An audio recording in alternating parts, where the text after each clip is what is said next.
વરસાદને લઈને હવામાન નિષ્ણાત અંબાલાલ પટેલે પણ મોટી આગાહી કરી છે। આવતીકાલથી વરસાદનું જોર વધવાની અંબાલાલ પટેલની આગાહી છે। આજે અને આવતીકાલે અમદાવાદ ગાંધીનગરમાં ભારે વરસાદની શક્યતા, મહેસાણા સાબરકાંઠામાં વરસાદની શક્યતા, વડોદરાના ભાગોમાં અતિ ભારે વરસાદ પડી શકે છે। મહીસાગર, લુણાવાડા, છોટાઉદેપુરમાં ભારે વરસાદની શક્યતા અંબાલાલ પટેલે વ્યક્ત કરી છે। આગામી 48 કલાકમાં અમદાવાદ ગાંધીનગરના ભાગોમાં પણ ભારે વરસાદ થવાની શક્યતા રહેશે। મહેસાણાના ભાગોમાં વરસાદ થવાની શક્યતા રહેશે। પાટણ સમી હારીના ભાગોમાં વરસાદ થવાની શક્યતા રહેશે। બનાસકાંઠાના ભાગોમાં વરસાદ થવાની શક્યતા રહેશે। સાબરકાંઠાના ભાગોમાં વરસાદ થવાની શક્યતા રહેશે। અરવલ્લીના ભાગોમાં વરસાદ થવાની શક્યતા રહેશે। તદ ભાગોમાં કોઈ ભાગમાં ભારે વરસાદ થવાની શક્યતા રહેશે। પરંતુ ઉલ્લેખનીય છે કે વડોદરાના કેટલાક ભાગમાં ભારેથી અતિ ભારે વરસાદ થવાની શક્યતા રહેશે। મહીસાગરના ભાગોમાં ભારે વરસાદ થવાની શક્યતા રહેશે। પંચમહાલના ભાગોમાં છોટાઉદેપુર તેમજ ગોધરા, લુણાવાડા વગેરે ભાગોમાં વરસાદ થવાની શક્યતા રહેશે।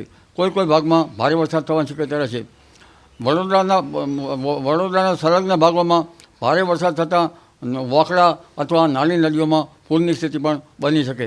પણ ઉલ્લેખનીય છે કે પશ્ચિમ ઘાટમાં મુંબઈથી ઉપરના ભાગોમાં અતિ ભારે વરસાદ થવાની શક્યતા રહેતા જનજીવન પ્રભાવિત થવાની શક્યતા રહેશે।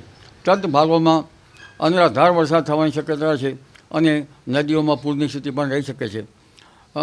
દક્ષિણ સૌરાષ્ટ્રના ભાગોમાં ભારે વરસાદથી જનજીવન પર અસર થઈ હતી, પરંતુ જ્યાં પાણી સિંચાઈની વ્યવસ્થા નથી તે ભાગમાં હવે સારું રહેશે અને પાણીના તળ પણ ઊંચા આવશે। પણ મોડે પણ સૌરાષ્ટ્રમાં સારો વરસાદ થવામાં છે।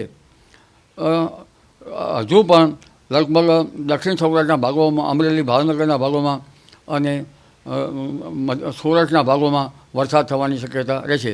કોઈ ભાગમાં અતિ ભારે વરસાદ થઈ શકે। રાજકોટના ભાગમાં પણ વરસાદ થવાની શક્યતા છે। કોઈ ભાગમાં ભારે વરસાદ થઈ શકે અને પશ્ચિમ સૌરાષ્ટ્રના ભાગોમાં પોરબંદર વગેરે ભાગોમાં પણ વરસાદ થવાની શક્યતા રહેશે। કોઈ ભાગમાં ભારે વરસાદી ઝાપટા પડી શકે। જામનગરના ભાગોમાં પણ વરસાદ થવાની શક્યતા રહેશે। સૌરાષ્ટ્રના ઘણા તાલુકાઓમાં વરસાદ થવાની શક્યતા રહેશે।